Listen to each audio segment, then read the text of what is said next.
সন্দেশখালীর আন্দোলনকারী তথা বসিরহাটের বিজেপি প্রার্থী রেখা পাত্র রাজ্য সরকারের প্রকল্পে সুবিধা নিয়েছেন বলে দাবি জানিয়েছে তৃণমূল। ভোটের আগে স্বাভাবিকভাবেই এই ইস্যুতে হইচই পড়ে গিয়েছে দেবাংশু ভট্টাচার্যের বিরুদ্ধে জাতীয় মহিলা কমিশনে বিজেপি প্রার্থী রেখা পাত্র। পাশাপাশি তপশিলি জাতি ও উপজাতি কমিশনও যায়নি বাদ। মূলত গোপনীয়তার অধিকার ভঙ্গের অভিযোগ তুলেছেন দেবাংশুর বিরুদ্ধে। বিজেপি প্রশ্ন তুলেছে, সরকারি সুযোগ সুবিধা পেতে গেলে কি তাহলে তৃণমূল করতে হবে? তৃণমূলের পাল্টা প্রশ্ন, মমতা বন্দ্যোপাধ্যায়ের প্রকল্পের বিরোধী বিজেপি, তাহলে বিজেপি প্রার্থী কি করে প্রকল্পের উপভোক্তা হন? মূলত বসিরহাটের বিজেপি প্রার্থী রেখা পাত্রকে নিশানা করেছে তৃণমূল। সন্দেশখালীর আন্দোলনকারী রেখা ভণ্ডামি করেছেন। তৃণমূল এক্স হ্যান্ডেলে পোস্ট করেছে, তিনি মমতা বন্দ্যোপাধ্যায়ের দেওয়া সরকারি প্রকল্পের সুবিধা নিয়েও দিল্লির জমিদারদের সঙ্গে জুড়ে গিয়েছে। প্রধানমন্ত্রীকে ট্যাগ করে তৃণমূলের কটাক্ষ।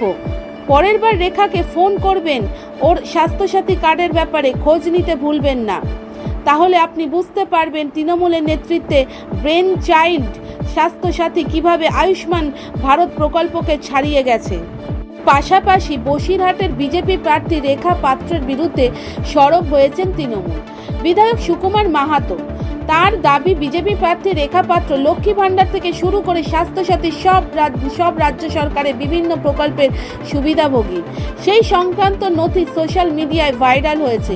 বসিরহাট লোকসভা বিজেপি প্রার্থী রেখা পাত্র বলেন, তৃণমূল কংগ্রেস কি বলতে চাইছে? সরকারি সুবিধা নিতে গেলে তৃণমূল করতে হবে, তৃণমূল কংগ্রেস করতে হবে?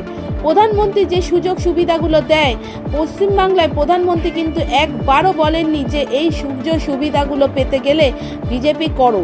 এই প্রসঙ্গে অনেকেই মনে করিয়ে দিচ্ছেন অভিষেক বন্দ্যোপাধ্যায়ের এই পুরনো মন্তব্য।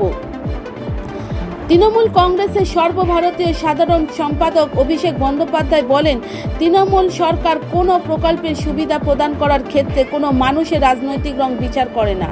এই প্রেক্ষাপটে বিরোধীরা প্রশ্ন তুলেছে, তাহলে বিজেপি প্রার্থী স্বাস্থ্যসাথী সুবিধা পাওয়া নিয়ে তৃণমূল প্রশ্ন তুলেছে কি করে?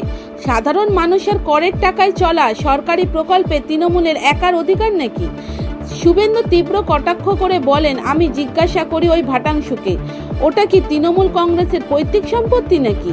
স্বাস্থ্যসাথী কার্ডের টাকা আমরা কোনো স্কিম বলি বিজেপি স্কিম, আমরা বলি ভারত সরকারের অর্থ মোদিজি চালু করেছেন। কি সাহস বলছে দিদির খাবি আর মোদির গুণগান করবি, যেন তৃণমূল কংগ্রেসের নেতা নেত্রীরা তাদের পৈতৃক সম্পত্তি বিক্রি করে এই সুযোগগুলো জনগণকে দিয়েছে।